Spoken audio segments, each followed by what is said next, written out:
Here is knowledge. You may eat of its fruits. Etimon, this is third grade stuff. Third grade stuff. Etimon.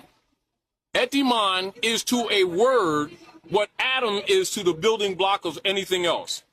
Anybody, anywhere around the world, any scholar, doesn't matter what language they're dealing with, right? Know these rules.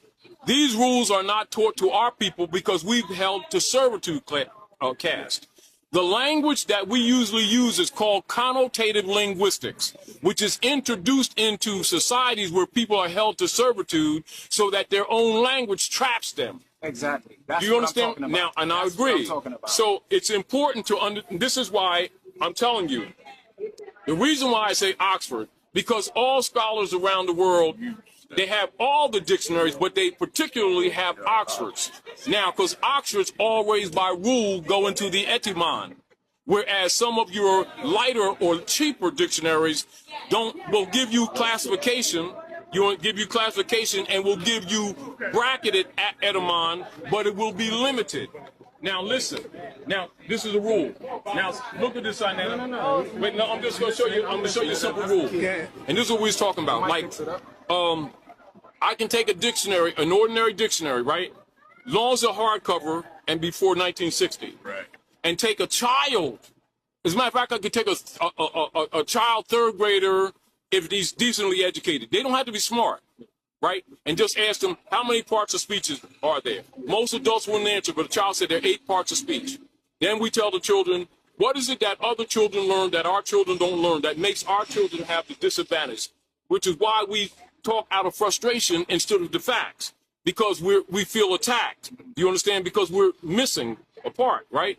Now, the first thing you do when you look up a word in a proper dictionary is you go to the part of speech which will come directly after the word, which will be abbreviated or either written out in italics. The first thing you do with the word is plug it into its proper mother or matrix. That's the first rule in linguistics, grammatication, orthology, morphology, etc., all over the planet. It ain't some European stuff and don't apply to Africans because we gave it to them. Those are rules in language. That's what I'm talking Third about. grade grammar. Now, so the first thing you do when you look up the word black, right?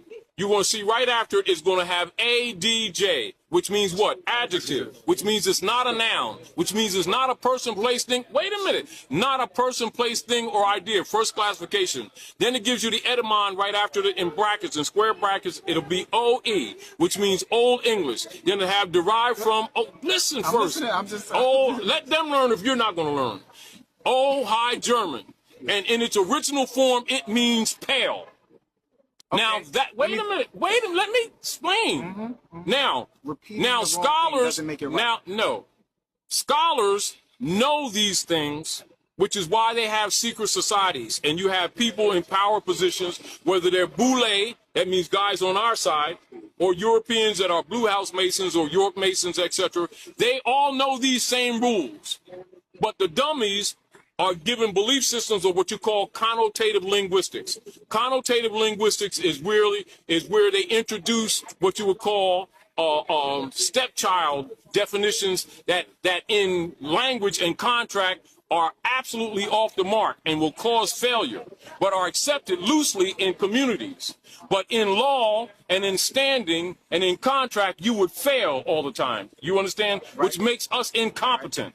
Now, black is an adjective. It's an Old English word. So then you go to the appendix of any dictionary and it'll take you to the 1400s, which means in that form, it doesn't go past the 1400s. So all scholars know when you go past 1400s that word in this form does not exist. Okay. Are we clear? Okay. Hold on. Let me finish. You know I ain't the type to walk